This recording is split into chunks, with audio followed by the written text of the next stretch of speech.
Hey, so I wanted to do a quick video. Um, I like to kind of take a broader view, a wide look at reality as opposed to, the cog, the gear, um, big fish, oceans, not streams, all that type of stuff. It's just, I think, easier to conceptualize and kind of with my philosophy of, you know, as below, so above. It's easier to conceptualize the macro, which you learn on the macro, you can apply it to the micro, and etc.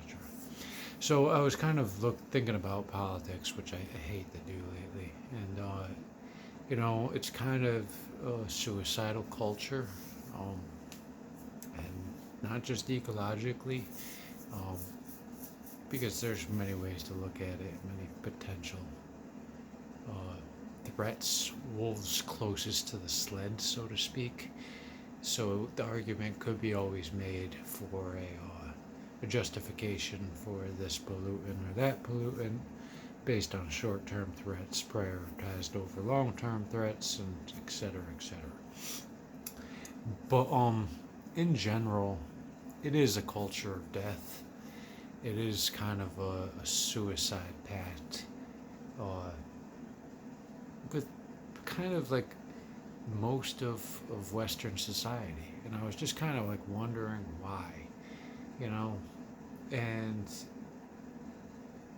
of course, there's, you want to be the dominant so you can show the female that you can provide security and assure your reproduction, and, that sort of logic behind the behavior. But it's not reproduced globally, at least in my opinion, because a lot of cultures don't behave like we're behaving in the West and have behaved for quite some time. Basically, as far as like drug abuse and um, gun violence and violence in general, and war, starting wars, building the weapons of wars. It's, and so I started to think about just why, and there's a kind of a geopolitical reason for it. There's the biological reason for it with the macho reproductive logic. The geopolitical reason would be after World War II,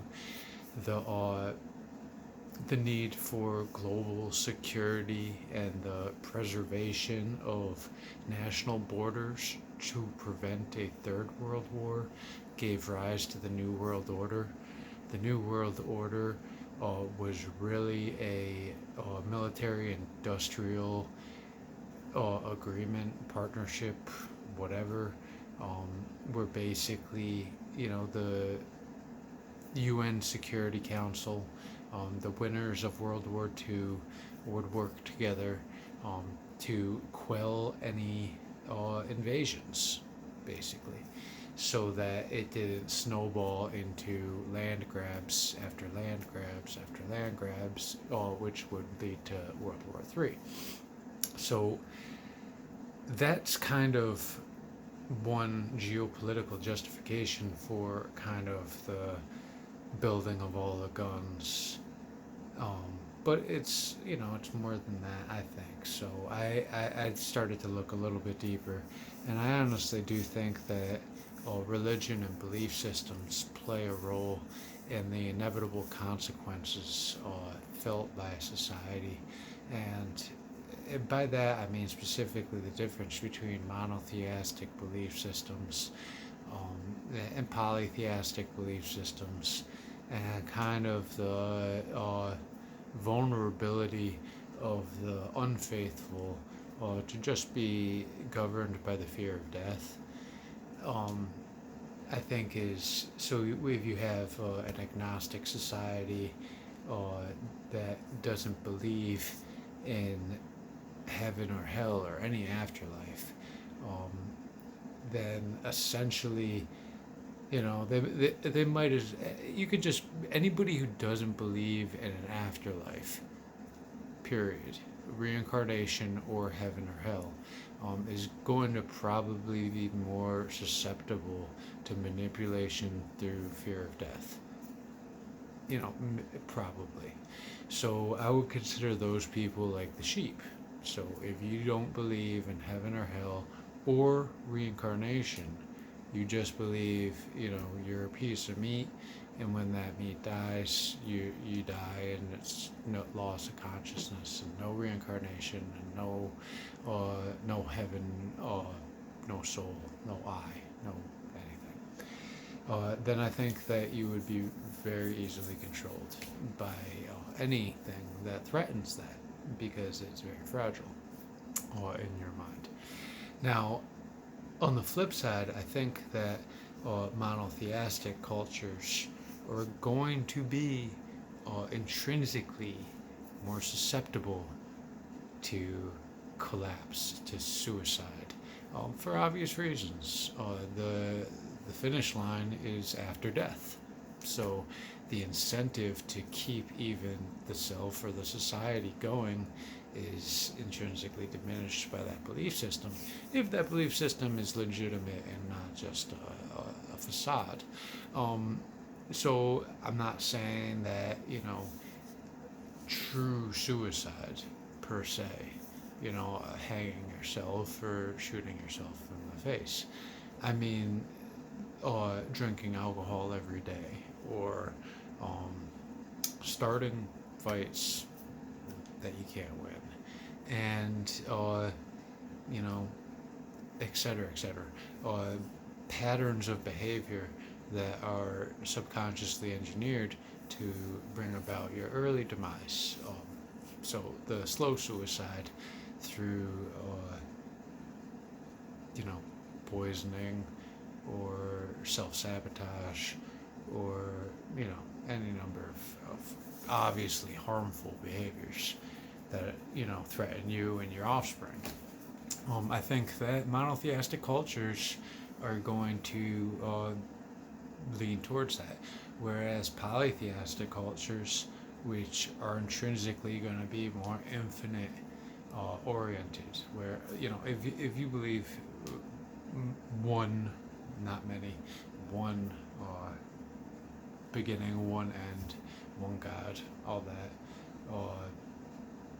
then you believe in a finite universe, in my mind, which is fine. I can't really grasp that, really, but I try, and I appreciate that you do. I'm just kind of analyzing you. So the consequence to that belief is that you're not going to really build heaven on earth, because heaven is already built, so why exert the effort, right? And that's going to happen after you die. So in a polytheistic culture, I think you have an equally dangerous vulnerability in the threat of apathy, where the mindset or the weakness is, instead of nothing matters because everything good happens after you die,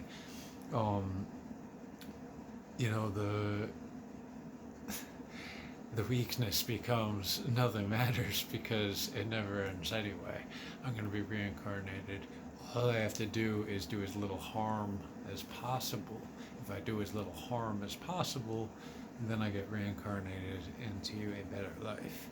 So the idea is to have non-intervention, and you see that in the patterns of their behavior. At least I do culturally. I know it's a stereotype, and that there are some definitely aggressive Indians and aggressive Buddhists, but it's not the culture. It's not kind of the heart of the belief system.